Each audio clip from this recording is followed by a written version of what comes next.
Deserts, surviving in the Sahara. Across the Great Desert.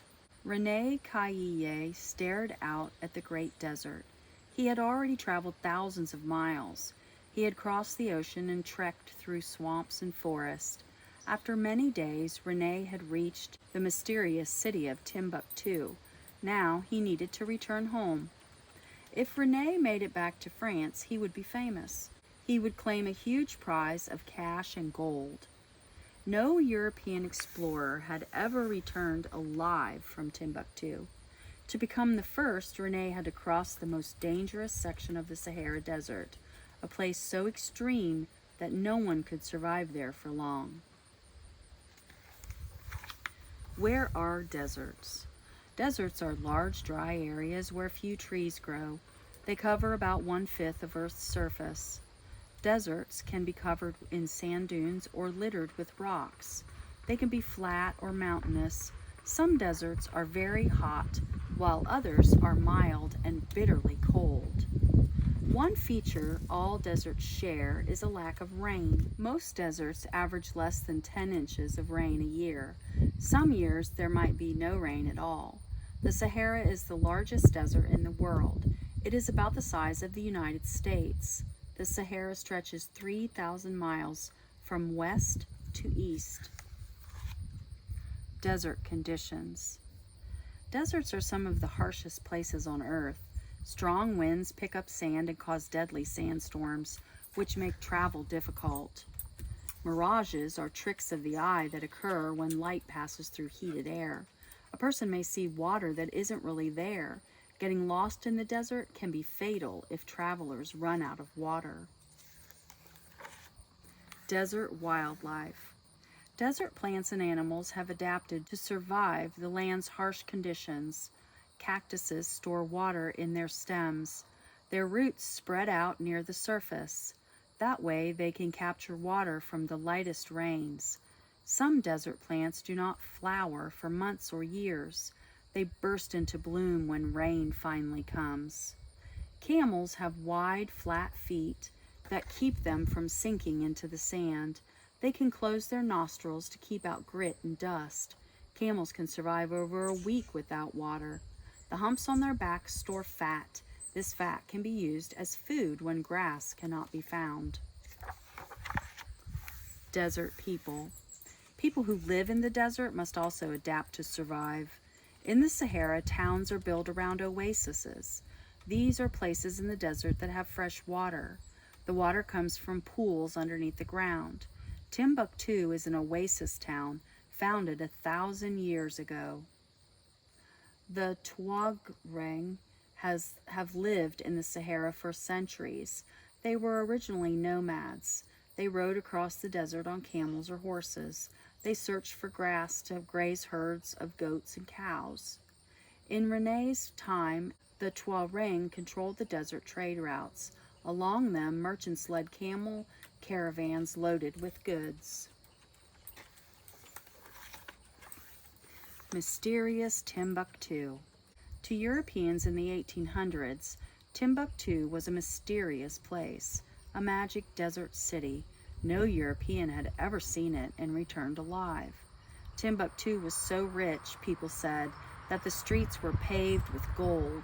Shopkeepers scooped gold dust out of huge bags. Were the stories true? No one knew. In 1824, however, the Paris Geographical Society offered a reward to the person who found out. René was 24 at the time. Africa had always fascinated him. Reaching Timbuktu was like a dream. In addition, winning the prize money would help René support his mother and sister, who were poor. René's journey.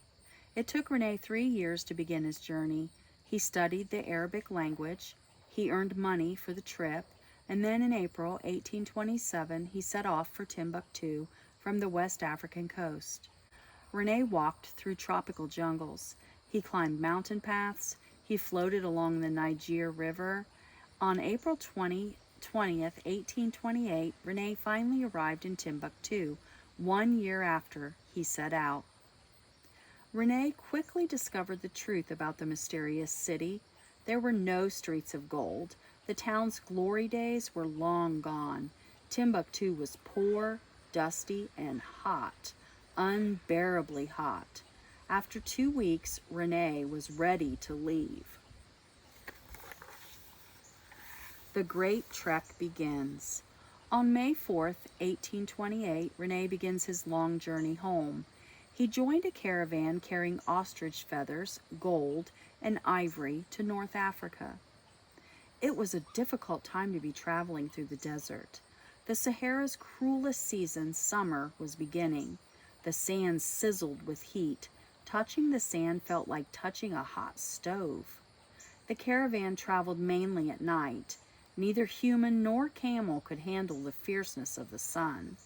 During the day, the camels rested. The men took shade beneath tarps. The land of fear. The camels plodded through the towering dunes.